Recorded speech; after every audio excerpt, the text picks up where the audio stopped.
사랑하는 성도 여러분, 오늘 우리는 우리의 정체성은 하나님의 자녀입니다 라는 제목을 가지고 함께 말씀을 나누려고 합니다. 오늘 우리가 읽은 본문은 이 에서의 후손과 에서의 자녀의 이 족보의 내용입니다. 그렇다면 이 말씀을 읽고 우리 성도님들께서는 어떤 첫 인상을 받으셨습니까? 먼저 우리는 이러한 족보를 읽을 때 마음이 참으로 무겁습니다. 왜 그렇습니까? 아마 이 족보의 내용이 지루하게 느껴지기 때문일 것입니다. 이 이름만 나타나 있는 이 말씀들이 마음에 확 와닿지 않는 것입니다. 그런데 놀랍게도 이 족보의 말씀을 자세히 보면 우리에게 은혜가 주어집니다. 이 단순한 이름의 나열인 것 같지만 이 역시도 하나님의 말씀이라는 것입니다. 원하기는 오늘 이 말씀을 통해 특히 이 족보의 문맥을 통해 이 족보가 주는 은혜를 우리가 함께 누리기를 소망합니다. 먼저 34절을 보십시오. 이렇게 이야기합니다. 아브라함이 이삭을 낳았으니 이삭의 아들은 에서와 이스라엘이더라. 성도 여러분, 여기서 이상한 부분이 하나 있지 않습니까? 어떤 부분이 이상할까요? 바로 이 이삭의 아들의 이름을 소개하는 장면이 이상한데요. 우리가 잘 아는 이삭의 아들의 이름이 무엇입니까? 에서와 야곱입니다. 그런데 이상하게도 오늘 족보에서는 이 야곱을 야곱이라고 부르지 않고 이스라엘이라고 말합니다. 왜 역대기 저자는 이 야곱을 이스라엘이라고 말했을까요? 우리는 이 이유를 알기 위해서 이 역대기가 왜 쓰여졌는지를 먼저 살펴봐야 합니다. 이 역대기서는 역대기 상하는 이 1차 포로 기한 이후 쓰여진 것으로 추정이 됩니다. 왜냐하면 이 역대하 마지막 장이 36장 22절을 보면 우리가 잘 아는 이 고레스의 칙령이 나타나는데요. 즉 고레스 왕이 이 포로된 이스라엘을 귀환시켜주는 말씀이 나타납니다. 그리고 이 모습이 기록된 것을 볼 때 이 역대기는 이 칙령 이후에 쓰여진 것을 우리는 추정할 수 있습니다. 이 정확히 보자면 이 신학자들은 이 포로 기한 이후 100년 정도 지난 후에 이 역대기가 쓰여졌다고 이야기합니다. 그렇다면 이 귀한 이후에 왜 역대기가 쓰여졌을까요? 이유는 간단합니다. 분명 이스라엘 백성들이 이 포로 생활을 마쳤음에도 불구하고 나아가 그만큼 많은 100년이라는 시간이 지났음에도 불구하고 아직도 그들의 삶은 이 포로 생활 때처럼 좌절하고 낙심하고 있었기 때문입니다. 아직 이스라엘 백성들이 하나님의 언약적 자녀라는 이 정체성이 돌아오지 않은 것입니다. 그리고 이러한 이유 때문에 역대기 저자는 이 역대기서를 시작할 때 가장 먼저 족보로 시작하는 것입니다. 우리가 어제 보았던 역대상 1장 1절을 보십시오. 어떻게 시작합니까? 아담으로 시작합니다. 아담이 누구입니까? 하나님의 형상으로 지음받은 첫 사람입니다. 하나님이 만드신 자가 아담인 것이지요. 그리고 이 사실을 역대기 저자는 첫 시작에 기록함으로써 아직도 좌절하고 있고 낙심하고 있는 이스라엘 백성들을 향하여 아담을 만드신 하나님이 너희의 하나님이다 라는 것을 보여주기 위하여 그 시작을 아담으로 만든 것입니다. 나아가 오늘 본문에 나타난 이스라엘도 마찬가지입니다. 이스라엘이 누구입니까? 이 야곱의 다른 이름이자 야곱에게 하나님께서 주신 언약적 이름입니다. 하나님께서 야곱에게 새롭게 이름을 허락하신 것이고 이 야곱에게 주셨던 그 약속을 잊지 않겠다라는 뜻을 갖고 있습니다. 그리고 역대기 저자는 의도적으로 이 언약적 이름인 이스라엘을 기록함으로써 이 낙심하고 좌절하고 있는 이스라엘 백성들에게 너희의 정체성은 하나님께서 지금도 그 약속을 이루고 계시는 하나님의 자녀이다 라는 사실을 보여주고 있는 것입니다. 아직도 하나님께서 야곱에게 이루셨던 그 약속, 너희의 선조에게 이루셨던 그 약속을 지금도 이루시고 있는 분이심을 나타내주고 있는 것이지요. 사랑하는 성도 여러분, 참으로 아름답지 않습니까? 우리 하나님께서는 이 자신의 약속을 단 한 번도 잊지 않으셨습니다. 그 약속에 따라 아브라함에게도 이삭에게도 야곱에게도 허락하셨고, 시간이 많이 흘러 이스라엘 백성들이 바벨론의 포로가 되고, 포로 이후에 이 메대와 바사 이후에 그 귀환까지를 통해서도 하나님께서는 그 약속을 단 한 번도 잊지 않으시고 그들과 함께하고 계십니다. 그래서 그들이 이 세상 속에서 하나님의 자녀로 살아갈 수 있도록 그가 준비해 주셨고 그가 이끌어 주신 것입니다. 우리도 마찬가지입니다. 그분의 약속은 지금도 우리에게 실시간적으로 임하고 있습니다. 그래서 지금도 우리가 하나님의 자녀로 살아갈 수 있도록 우리 아버지 하나님께서 그 약속을 신실하게 붙들고 계신 것입니다. 그러니 우리는 이 사실을 잊지 말아야 하고, 우리의 정체성은 신실하신 하나님 아버지의 자녀라는 것을 잊지 말아야 합니다. 그러나 분명한 것은 그러한 세상은 이러한 우리를 향해 계속해서 괴롭히고 있다는 사실입니다. 하나님의 자녀로 그분의 신실하신 약속을 믿으며 나아가지만 세상은 그렇게 못하도록 만든다는 것이지요. 더욱이 그들의 모습을 보면 세상은 더 아름답고 강해 보이고 부해 보이기도 합니다. 그리고 오늘 본문에서도 그 모습이 나타나는데요.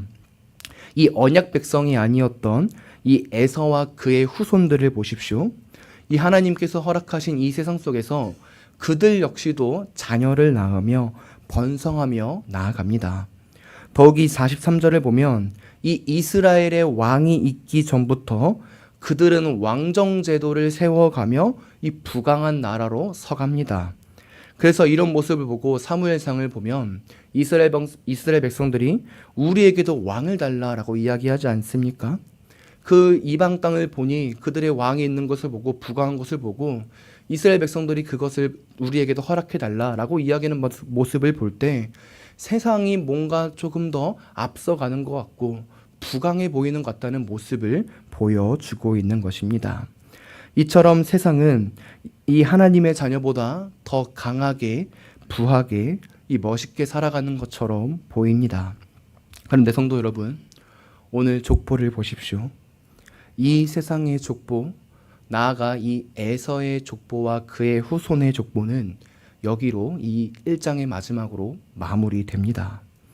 그리고 앞으로 이제 이 역대기에서 이 9장까지 나타날 족보는 이 이스라엘 족보, 이 언약 백성의 족보가 나타납니다. 무슨 말일까요? 세상이 강해 보이고 그들이 온 세상을 다스리는 것처럼 보여도 그들은 끝까지 가지 못한다는 것입니다. 멸망한다는 것입니다. 그러나 언약의 주이신 하나님과 그분의 백성들은 영원히 빛날 것입니다. 그리고 이러한 사실이 역대기 1장의 구조 속에서 나타날 수 있는데요. 한번 보십시오. 이 1장 4절을 보면 이 노아가 나옵니다. 그리고 이어 노아의 자녀인 셈과 함과 야벳이 나타나는데요. 근데 5절부터 시작되는 이 노아의 자녀인 셈과 함과 야벳의 족보의 순서를 한번 보십시오. 가장 먼저 야벳의 족보가 나오고 그 다음에 함이 나오고 그 다음에 셈의 족보가 나타납니다.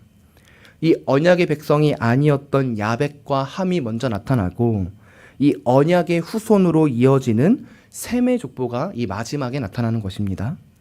그리고 그 셈의 후손으로 아브라함이 나타나고 28절을 보면 이 아브라함의 자손은 이삭과 이스마엘이라고 말합니다. 근데 여기 역시 족보의 순서를 보십시오. 이스마엘이 먼저 나오고 이삭이 나타납니다. 언약 백성 아닌 자가 먼저 나타나고 언약 백성인 이삭이 나타나는 것이지요. 그리고 오늘 본문도 우리가 살펴보았듯이 34절을 보면 이 이삭의 아들은 에서와 이스라엘이라고 말합니다.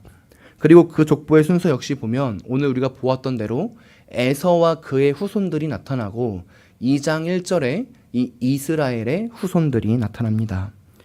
언약 백성 아니었던 에서의 모습이 나타나고 그 이후에 언약 백성이었던 이스라엘의 그 후손들이 나타나는 것이지요. 이러한 1장의 구조가 나타나는 것이 무엇입니까? 이 하나님께서 만드신 이 세상 속에서는 이 언약 백성도 그렇지 않은 자들도 동일하게 살아가기는 합니다. 하나님께서 언약 백성 나아가 그렇지 않은 백성, 그렇지 않은 자들에게도 일반 은총을 허락하시는 것입니다. 그래서 믿지 않는 자들도 햇살을 누리고 숨을 쉴 수 있고 가정을 꾸릴 수 있는 것입니다. 그러나 그들은 거기까지입니다. 이 세상의 중심이 되고 이 세상의 빛이 되고 이 세상을 진정으로 이끌어가는 자들은 언약 백성입니다. 그래서 역대기 기자는 이 시대가 넘어갈 때마다 의도적으로 언약 백성을 마지막에 위치시킴으로써 이 세상을 이끌어가는 통로가 되는 것은 오직 언약의 주이신 하나님과 그분의 언약 백성임을 보여주고 있는 것입니다. 의도적으로 언약 백성을 마지막에 위치시킴으로써 언약 백성들을 통하여 한 시대가 흘러가고 넘어가고 있다는 사실을 보여주고 있는 것입니다. 그리함으로써 지금 포로 생활을 끝내고 있던 이스라엘 백성들을 향해서 너희도 지금 그 언약 백성으로서 하나님께서 이끌고 계시다라는 것을 보여주고 있는 것이지요. 성도 여러분, 이제 오늘 이 말씀을 마무리하겠습니다. 역대기 기자는 지금 우리에게도 말하고 있습니다. 이 세상이 거친 풍파 같고 높은 언덕과 산처럼 보여도 지금도 신실하게 약속을 지키시며 그분의 자녀들을 이끄시는 하나님이 계신다. 나아가 그 거친 풍파와 높은 언덕과 산 속에 거하는 우리는 그냥 일반적으로 이 세상의 사람들처럼 똑같이 살아가는 것이 아니라, 그래서 좌절과 낙심에 빠져 있는 사람이 아니라 언약의 신실하신 하나님의 자녀임을 나타내주고 있습니다. 우리의 정체성은 이 세상과 다른 것입니다. 우리는 이 사실을 매 순간 기억해야 합니다. 그래서 이 세상 때문에 힘들고 좌절과 낙심이 찾아올 때 우리 주 하나님을 바라봐야 합니다. 그리고 그분 앞에서 내가 어떤 존재이고 내가 어떤 구원의 은혜를 받은 자인지를 깨달아야 합니다. 그러면 힘이 생기는 것입니다. 내 스스로 안에 있는 힘이 생기는 것이 아니라 이 하나님의 자녀라는 사실 속에서 주어지는 힘, 그 정체성 속에서 하나님께서 주시는 그 힘을 가지고 이 세상을 이길 수 있는 것입니다. 이러한 놀라운 은혜가 우리 교회 가운데 넘치기를 소망합니다. 정말로 언약의 이 신실하신 하나님과 그분을 믿는 하나님의 자녀, 그 정체성을 가지고 오늘도 우리에게 주어진 이 한날, 이 세상 속에서 멋지게 승리하는 우리 성도님들이 다 되시길 간절히 소망합니다.